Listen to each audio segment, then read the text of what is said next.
ये हमारी मेंबरशिप है जिसकी फीस आज 600 रुपीज है, लेकिन कल हो सकता है कि इसकी फीस 1000 रुपीज हो जाए। तो ये मेंबरशिप जो है अगर आप लोगों को ज्वाइन करनी है तो वीडियो के डिस्क्रिप्शन बॉक्स में आप लोग जा सकते हैं, वहां पर आप लोगों को एक गूगल फॉर्म मिलेगा, उसे आप लोगों को फिल करना है, तभी ये मेंबरशिप जो है वो स्टार्ट होगी। तो ये मेंबरशिप जो है वो स्टार्ट डॉटनेट कोर से हुई थी, और इसमें आप लोगों के दो जो है पूरे फंडामेंटल ट्यूटोरियल्स मैंने आप लोगों को प्रोवाइड करवाए, और दो प्रोजेक्ट मैंने इसमें आप लोगों को दिए हैं, जिसके सोर्स कोड भी आप लोगों को कंप्लीट दिया है और टोटल वीडियो ट्यूटोरियल्स भी आप लोगों के पास है। ठीक है, तो जो भी रिसोर्स मटेरियल मैं यूज करता हूँ, चाहे वो वर्ड की फाइल हो या पीपीटी की फाइल हो, वो भी आप लोगों को मैं प्रोवाइड करवाता हूँ।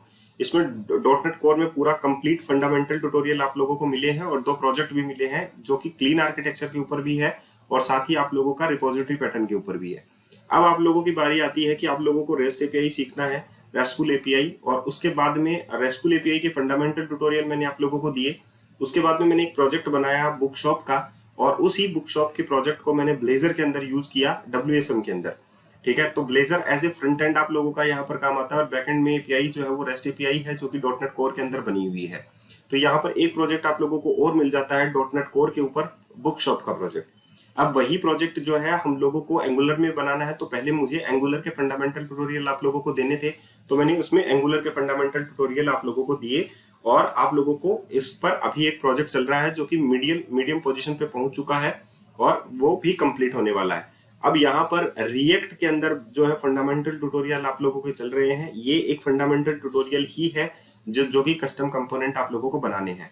अब डॉटनेट कोर के अंदर मैंने एंटिटी फ्रेमवर्क कोर यूज किया है, सीक्वल सर्वर भी यूज किया है, लेकिन ये ट्यूटोरियल्स नहीं है, आप लोगों को ये कहेंगे मैंने यूज में लिया है बस इनको। ठीक है, तो लेकिन इनके डीप में ट्यूटोरियल भी आप लोगों को मिलेंगे।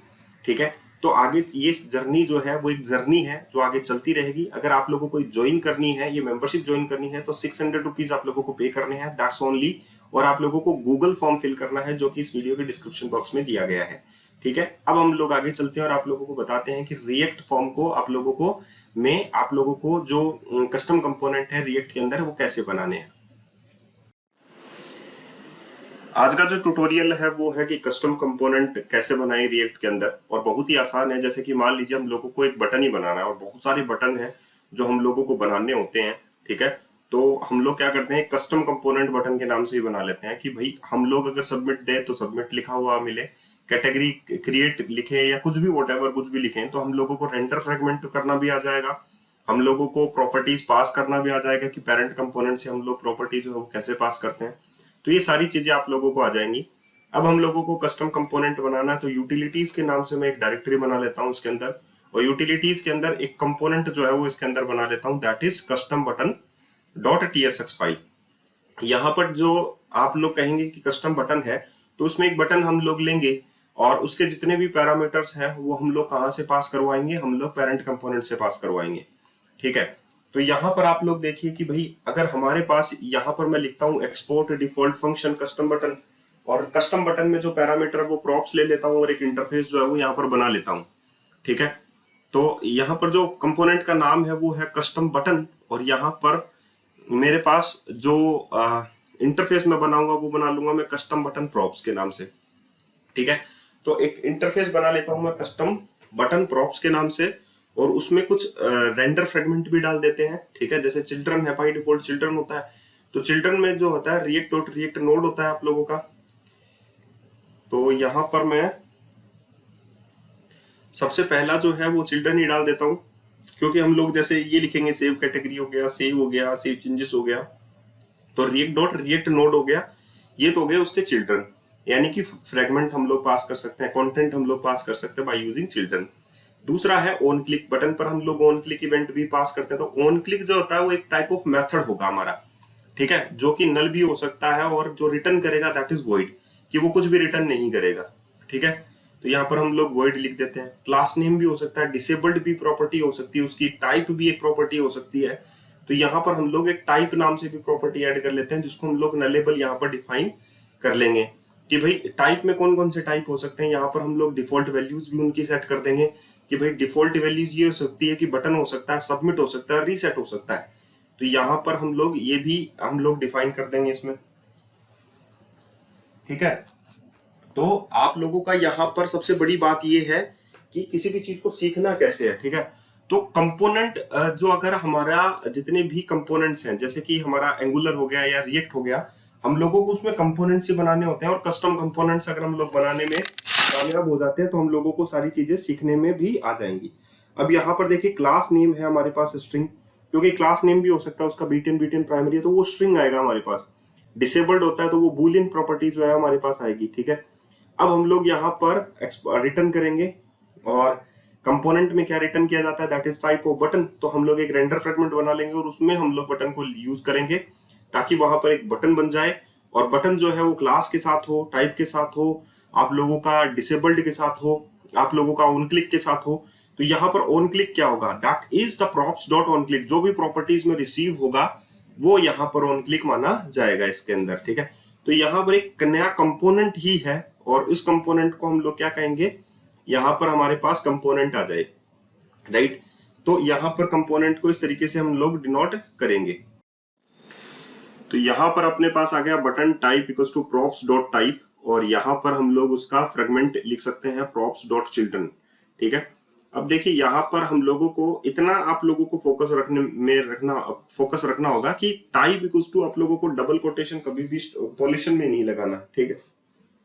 जो भी वैल्यू होगी वो विदाउट कोटेशन आप लोगों की आएगी। तो यहाँ पर ये जो आप लोग डबल कोटेशन लिख रहे हैं, पहली बात तो ये आप लोग नहीं आएंगी। और अगर आप लोग डिफॉल्ट वैल्यू इसकी डालना चाहते हैं तो एक तो होता है कि हम लोग एक टाइप ऑफ ऑब्जेक्ट बनाएं कि जो class name dot default props के नाम से बनेगा, या अदरवाइज हम लोग इसमें और का सिंबल लगाकर इसमें डिफॉल्ट वैल्यू डाल सकते हैं, जैसे कि बटन। और साथ में यहाँ पर देखिए यहाँ पर आ जाएगा टाइप के अंदर एरर, क्योंकि कोई भी आप लोगों की जो प्रॉपर्टीज होंगी वो विदाउट कोटेशन ही आएंगी, ये आप लोगों को याद रखना है। क्लास नेम आप लोग यहाँ पर पुट कर सकते हैं जैसे कि प्रॉप्स डॉट क्लास नेम, ठीक है। दूसरा नेक्स्ट में आप लोगों के पास है द डिसेबल्ड प्रॉपर्टी, और यहां पर आप लोग डाल सकते हैं props dot disabled, and the next आप लोग डाल सकते हैं ऑन क्लिक। इसमें आप लोग डाल सकते हैं props डॉट ऑन क्लिक, ये एक मेथड रहेगा, props डॉट ऑन क्लिक जो होगा वो मेथड रहेगा। तो इस तरीके से आप लोग जो है जो भी चीजें यहाँ पर मेंशन करेंगे वो आप लोगों के लिए यहाँ पर अप्लाई हो जाएगी। अब आप लोगों को पेरेंट कंपोनेंट से ये सारी चीजें जो है आप लोगों को इस कंपोनेंट में भेजनी पड़ेंगी,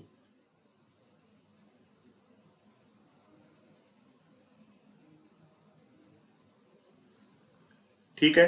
तो यहां पर आप लोगों को क्या लेना है, मैं इसे क्लोज कर देता हूं।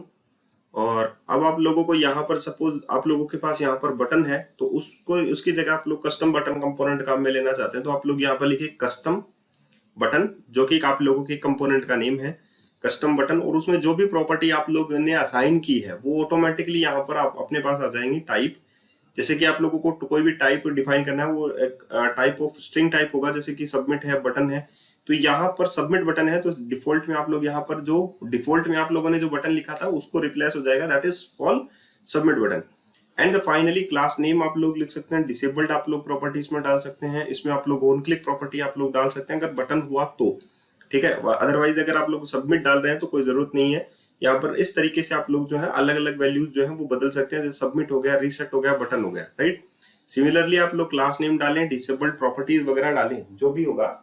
यहाँ पर ये कस्टम कंपोनेंट है, और इस तरीके से आप लोगों को रिएक्ट के अंदर कस्टम कंपोनेंट्स बनाने हैं और उन्हें यूज करना है।